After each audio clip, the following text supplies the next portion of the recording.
પોતાના કાળજાના કટકાને મોતના મુખમાંથી બચાવવા માટે એક માં તેના અંતિમ શ્વાસ સુધી લડી.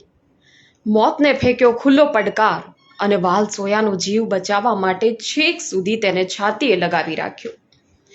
જો કે વિધિની વક્રતા સામે લાચાર એવા આ માં અને દીકરો બંને જિંદગીનો જંગ હાર્યા. પણ માં અને દીકરા વચ્ચેનું આ ઋણાનુબંધ એવું કે કાળચક્રની ક્રૂરતા પણ તેમને અલગ ન કરી શકી. મધ્યપ્રદેશના જબલપુરના બરગી ડેમમાં થયેલી ક્રૂઝ દુર્ઘટનાના દ્રશ્યો કાળજું કંપાવનારા છે. પરંતુ એક તસવીર એવી છે કે જેને જોઈને ગમે એવા પથ્થરદિલ માનવીનું પણ હૃદય કંપી જાય. જ્યારે આ ક્રૂઝ ડૂબી રહી હતી ત્યારે મરીના મેસી પોતાના 4 વર્ષના બાળકનો જીવ બચાવવા અંતિમ ઘડી સુધી તેને છાતીએ વળગાડી રાખ્યો અને મોતને ટક્કર આપી. જો કે કાળચક્ર સામે બંને મા દીકરાની હાર થઈ અને બંનેએ જીવ ગુમાવી દીધો. અને આ જ હાલતમાં મા અને દીકરાના મૃતદેહ મળી આવ્યા.